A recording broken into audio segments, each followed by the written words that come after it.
Hello, today I'm gonna tell you about my game project.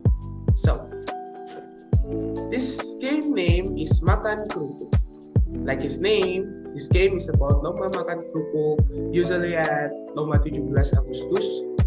And your mission in this game is getting score as much as you can. So, in this game, you have 5 hearts. And the Krupuk will spawn at the top of the screen and you must catch it. If you don't catch it, your heart will decrease.